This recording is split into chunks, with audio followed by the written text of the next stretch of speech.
coach, Pauly C. Let's power up. Okay, today we're going to go advanced on an objection handling skill with your ability to move through objections, turn them into new meanings, because with the sensory level shift today that we're going to talk about is about taking an objection and turning it into a new meaning, transforming, evolving this thought that they're having on an objection on price or commission or whatever the objection is, and helping them move through this thought process, because we know that an objection is just a fear, doubt, insecurity, a question in the mind of the prospect. And as a consultant, I need to help them move through that. So sensory level shift is about recognizing where their mindset is on being more visually based, more audibly based, more kinesthetically based. Kinesthetics feel, right? And so first thing I need to do is listen for sensory words that tip me off on where their head's at, where their thought process is at, on which one of those three they may live in and how they think, right? So when somebody is more kinesthetically based, they're feel-based, they may say things like, well, I need to get in touch.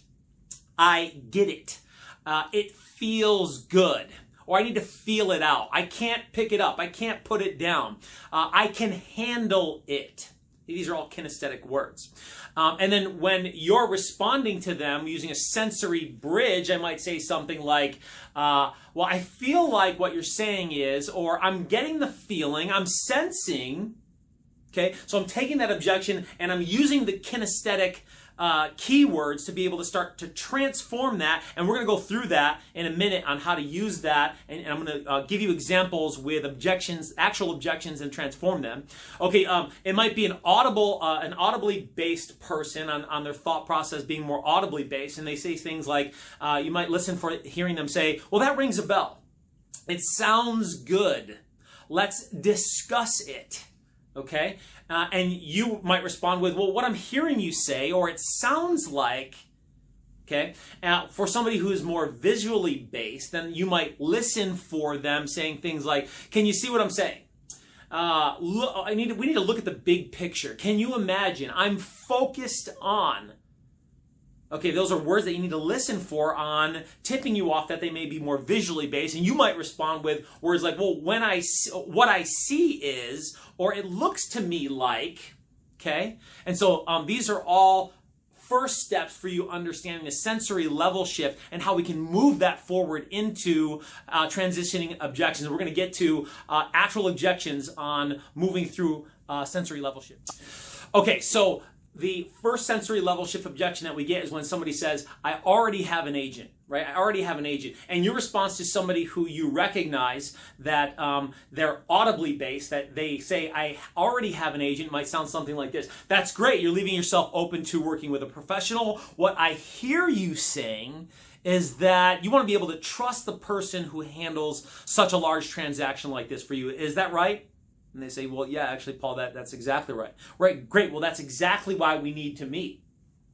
Or if they're more kinesthetically based, right? They say, well, I already have an agent. And your response could be, well, of course you do. I'd be surprised if you didn't know an agent at this point. And what I'm sensing is, see the transition? That regardless of who you go with, this is a business decision, and you want to feel 100% comfortable that your agent understands you and you can get the best possible deal. Is that right? Well, yeah, actually, that is exactly how I'm feeling. Well, great, that's exactly why we need to be. Okay, so somebody gives you an objection on, well, we're not ready yet to set the appointment, and you've identified that they're more visually based, and so your objection handler might sound a little something like this. I understand, and I would expect you to take your time making a decision this big, and it looks to me like you want to go at a pace that you're comfortable with before you move forward. Is that right? Well, yeah, that's actually exactly right. Well, great. That's exactly why we need to meet. Do Tuesdays at 4 or Wednesdays at 6 work better for you? Or again, you might fall and hear that they are more kinesthetically based, they're more feel-based, right? And your response to we're not ready yet might sound something like, well, of course, you're not going to move forward until you feel comfortable. And I understand that. And I'm getting the feeling, hear the transition, you want to feel confident to make a decision on what's best for you. Is that right? Well, I do feel that way. Well, great. That's exactly why we need to meet. Do weekdays or weekends work better? All right, somebody might give you the objection, well, can't you just send us a list before we set the appointment? And you've recognized that they're audibly based, and your response might be, well, of course, I could send you a list. That's the next best step, absolutely. And what I hear you saying is that you want to be able to look at only properties that you're interested in. Is that right? And they say, well, of course, yeah, I only want to look at properties I'm interested in. And you say, well, great, that's exactly why we need to meet. You want to meet Monday or Tuesday at 4 o'clock. Or you might recognize that they're kinesthetically based, and they tell you, well, look, can't you just send us the list, Paul? And I say, well, exactly, I can absolutely send you the list. I'm happy to send you the list. And what's the best email for you? All right, and what I'm sensing is that you want to take some time to go through the properties that you might be interested in and get a feel for them. Is that where you're at? And they say, well, yeah, exactly. That's exactly where I'm at. Great. Would weekdays or weekends work better for you? So we're at the appointment. We get the inevitable objection of price. Sometimes we get commission, but let's handle both. We've recognized that they're visually based people. So let's use some sensory level shift words that are rooted in visual sensory level shifts. And so somebody tells me, Paul, we don't like the price.